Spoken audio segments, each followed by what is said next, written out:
Tapi seperti saya bilang, Bapak yang orang native sini, Bapak mau ngabisin, silakan aja Pak. Bukan dihabisin Pak. Loh, nggak mungkin nggak habis Pak. Bapak tidak mungkin bisa dalam waktu 20 tahun tanam lagi. Saya berani taruhan. Sehingga akan ada jeda 10 tahun, 15 tahun, negeri ini akan kering. Semuanya kembali ke responsibility warga, pengusaha. Mau ngancurin negeri sendiri atau enggak? Ya kita mungkin moratorium masih diberlakukan. Kenapa? Untuk biar nggak jadi peluang kesempatan bagi pihak-pihak tertentu. Apa disampaikan dari teman-teman itu bahwa kayu sudah mulai agak dingin. Dan informasinya juga saya mendengarkan sehingga kayu-kayu itu sekarang tertimbun. Orang mau keluar, ada yang habis dari lelang sampai dia menyampaikan kepada kami, Pak kan ini hasil lelang Pak. Kenapa loh Pak? Iya memang hasil lelang. Silakan itu hak Anda, tapi saat ini pemberlakuan moratorium itu bahwa kayu nggak boleh lagi keluar dari NTB saat ini. Nah, kalau memang kayu itu ada manfaatnya, digunakan untuk kepentingan masyarakat NTB. Jangan sampai kita yang punya bahan, tapi kita sendiri nggak menikmati kayu itu. Nah, kita dikasih pengganti dari kayu-kayu itu kan dengan kayu apa? Besi Bajaringan itu. Siap. Nah, sedangkan orang-orang kaya di sana, di luar sana itu memanfaatkan kayu yang natural, yang nggak bisa kita nikmatin lagi. Kayu snorkeling itu contohnya itu kan kecil itu udah bertahun-tahun kan, kayunya kalau tumbuh nggak bisa 10 tahun 20 tahun, dia mungkin 30 tahun baru lingkarannya itu baru 18 cm. Jadi cukup lama, mungkin kita mati dulu baru tuh kayu baru besar. Nah, seandainya kalau kayu itu kita bisa jaga, kita manfaatkan dan kepentingan kesejahteraan untuk NTB sendiri, itu adalah alangkah baiknya. Misalnya kayu snorkeling itu diguntingkan untuk daerah, ya, kita bikin seperti yang mereka inginkan, kita jual lebih tinggi, sehingga pemanfaatan untuk masuk pajak di daerah PAD-nya ada. Kemudian masyarakat pun akan merasakan nikmatnya pemanfaatan kayu tersebut. Kalau kayu dalam bentuk log, pergi terbang ke luar NTB, ya kita akan seperti penonton nanti akhirnya gitu. Kemudian yang masalah perambasan hutan, memang disampaikan Pak Kadis itu benar. Saya sendiri terus terang punya lahan lah di Bima, kan saya juga mantan Kapolres Bima. Itu lahan saya ada 2 hektar. Saya nggak ngerti, karena ada yang jagain lahan saya itu. Terus kemudian katanya mau ditanam jagung loh, kok ada jagung? Iya Pak, ternyata ada yang ini Pak, jagung saya dijual, jadi disewa lahan saya itu sama orang lain. Jadi bukan dia yang nanam jagung, orang lain yang jagung. Terus kamu nanam jagung gimana? Saya yang jagung di hutan sana Pak. Jadi begitu. Jadi mereka itu ada lahan, dia jual, disewakan lahan itu dan dia buka lahan di sini. Double dapatnya Pak Dir. Double jadi. Ya sama juga dengan ini masalah pupuk subsidi itu juga begitu. Mereka ajukan ke desa sekian pupuk, sekian ratus ton. Namun setelah diberikan pupuk itu nggak dipakai untuk pupuk di sana, dia jual lagi pupuknya di sana. Itu yang terjadi, dan dijual dijual di pasar-pasar. Nah ini kadang-kadang mereka banyak akalnya, padahal bantuan subsidi itu sangat berarti buat manfaat dari mereka. Namun ada peluang-peluang tertentu yang mereka lakukan demi kepentingan pribadi semata.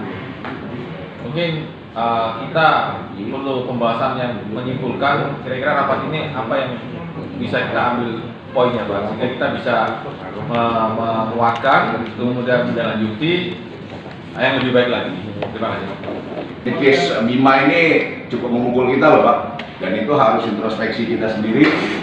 Apa kita mau mempertahankan pola seperti itu, dan kemudian kita akan saling tuding. Saya lihat bukit kok coklat semua. Saya bilang gini, bagus izin Bapak, nanti mungkin kalau udah mulai rapat, bisa jadi nanti tinggal buka kabar aja. Saya bilang gitu, buktinya kan sekarang kan. Mohon dari Dinas Kehutanan dan Lingkungan Hidup mulai menata kembali, memapping kembali apa yang saat ini kita miliki. Kita tahu bahwa hutan kita sudah banyak yang gundul. Kita tahu bahwa banyak sekali pelanggaran hukum, banyak sekali permasalahan-permasalahan yang terkait dengan kehutanan kita. Maka sudah saatnya Dinas Kehutanan dan Lingkungan Hidup menata kembali, mulai dari proses perencanaan terkait dengan kehutanan kita. Dengan kondisi yang saat ini, apa yang akan dilakukan oleh dinas dan juga seluruh stakeholder yang ada di NTB. Inilah penting, Pak. Kalau perencanaan awalnya sudah bagus dan disosialisasikan kepada seluruh stakeholder, termasuk di dalamnya masyarakat, saya yakin NTB pasti akan lebih baik seperti tadinya Pak Gito sampaikan.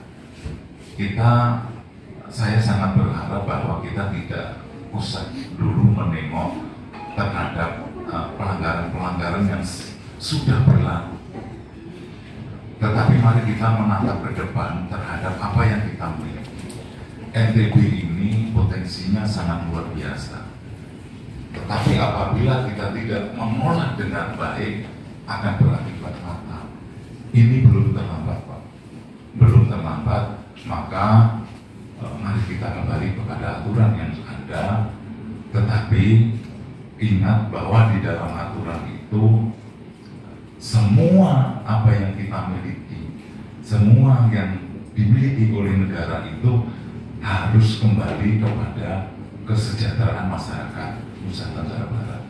Maka ketika nanti sudah dilakukan pemetaan, seberapa besar status hutan itu, apakah itu hutan lindung, apakah hutan HPR dan sebagainya, apabila sudah termanfaatkan oleh rakyat dan itu berguna dalam rangka menambah income masyarakat, itu bisa diusulkan untuk menjadi hutan sosial berdasarkan keputusan kementerian yang sudah disetujui oleh gubernur dan anggota DPRD di wilayah setempat.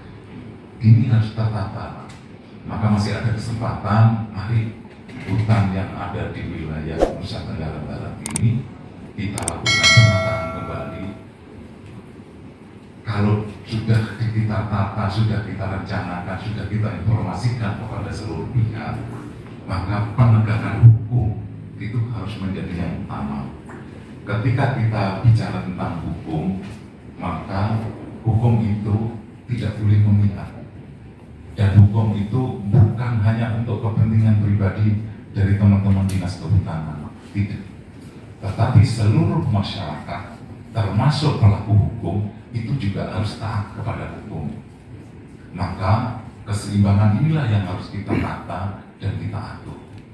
Mudah-mudahan masyarakat yang selama ini didengung-dengungkan bahwa kesejahteraan rakyat ini menjadi bagian yang utama, itu memang harus kita lakukan. Maka di saat pandemik seperti ini, di mana negara kita lagi terpuruk, ekonomi masyarakat terpuruk, mari kita koridor terlebih dahulu. Bila harus betul-betul menjaga marwah bahwa kehidupan berbangsa dan bernegara kita terjamin, rasa aman dan rasa nyaman. Maka apabila terdapat perselisihan warga terhadap pengelolaan hasil hutan dan sebagainya, tidak usah melalui jalur hukum terlebih dahulu. Mari kita selesaikan secara adat, secara kekeluargaan yang merupakan bagian dari budaya kita. Tidak ada artinya kita seluruh aktivitas penegakan hukum selalu selesai di meja hukum. Diawali terlebih dahulu dengan sebuah mediasi hukum berdasarkan adat yang ada di wilayah Nusa Tenggara Barat. Ini ajakan saya, sehingga saya yakin bahwa di masyarakat Nusa Tenggara Barat itu memiliki adat budaya yang sangat kuat yang dipegang oleh seluruh warga Nusa Tenggara Barat, menjadi acuan kita untuk sama-sama kita membangun hutan di Nusa Tenggara Barat. Saya yakin bahwa seluruh stakeholder yang ada di sini memiliki semangat yang sama. Seluruhnya pasti untuk kesejahteraan masyarakat Nusa Tenggara Barat. Mekanismenya mohon izin Pak Kepala Dinas untuk diatur sebaik-baiknya. Mari kita tata kembali hutan-hutan yang milik kita.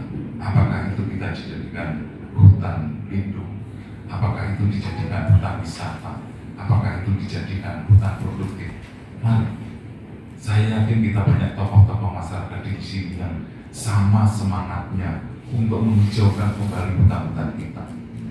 Setelah itu baru ketika hutan sudah tertata, sudah tersosialisasikan, kesejahteraan masyarakat sudah tertata dengan baik, penegakan hukum harus kita utamakan. Mudah-mudahan semangat kebersamaan ini di dalam forum ini menjadikan kita semua harus menyadari betapa pentingnya hutan dan harus menyadari betapa pentingnya perlindungan terhadap hutan yang kita miliki. Mudah-mudahan Pak, saya yakin bahwa tidak ada niatan kita untuk merusak apa yang kita miliki, tetapi semangat kita adalah harus membangun apa yang kita miliki, harus memperbaiki apa yang sudah rusak. Tidak ada yang salah dan tidak ada yang benar. Kita harus mampu menatap ke depan ini lebih baik. Kalau kita feedback terus ke belakang, NTB ini tidak akan pernah maju. Mudah-mudahan, mohon maaf, mungkin saya terlalu vulgar dalam menyampaikan ini, tetapi ini adalah yang terbaik yang saya harapkan di NTB ini. Terima kasih. Assalamualaikum warahmatullahi wabarakatuh. Yang tertua di sana di bidang pertanian selalu pimpinan menyerahkan kepada saya, dan di dalam endingnya selalu tidak selesai dengan baik karena ada intervensi dari tokoh-tokoh masyarakat di daerah kita ini yang tidak dapat atau menghalang-halangi dari PPNS kita untuk mengambil TSK-nya. Saya tidak boleh sebut di mana kan, nanti ini suasananya seperti itu, sehingga barang bukti tidak jelas ujung-ujungnya sampai saat ini. Yang jelas masih disimpan, tapi kan tidak bisa dimanfaatkan secara maksimal untuk kepentingan negara. Seperti tadi yang disebut kayu hitam itu, kayu emas hitam itu, terutama yang di Pulau Lombok. Nah, kalau yang di Sumbawa luar biasa kerjanya si Akui, bekerja sama dengan tokoh masyarakat dan dewan. Terakhir kasus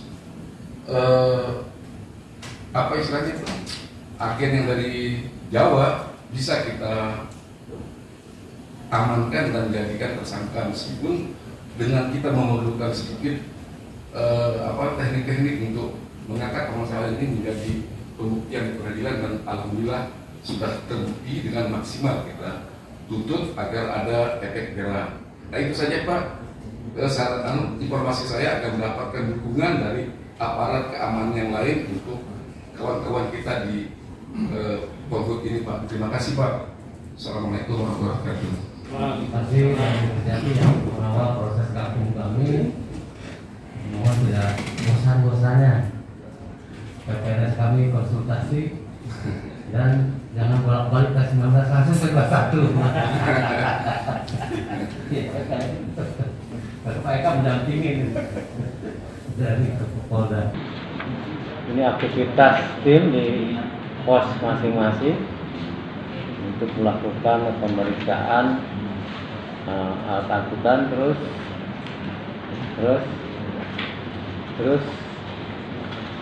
nah ini data kasus patroli hutan yang lama. Ini hanya untuk melihat perkembangannya dari tahun ke tahun. Terus ini yang sekarang sampai Juni 2021. Ini jumlah setiap bulan. Ini Januari, Februari kami sampai Maret memang belum ada anggaran. Itu baru jadi swadaya. Man qata'a sidrotan, siapa yang memotong sebatang pohon kayu, sawwallahu ra'sahu finnar, disungkurkan Allah kepalanya dalam api neraka. Oleh sebab itu kita yang punya kekuasaan, punya jabatan kita jaga, masyarakat kita jaga. Zaharal fasadu fil barri wal bahri, sudah terlihat kerusakan di atas muka bumi, di daratan, di lautan. Akibat apa? Bima kasabat aidin nas, karena kerakusan perbuatan tangan manusia.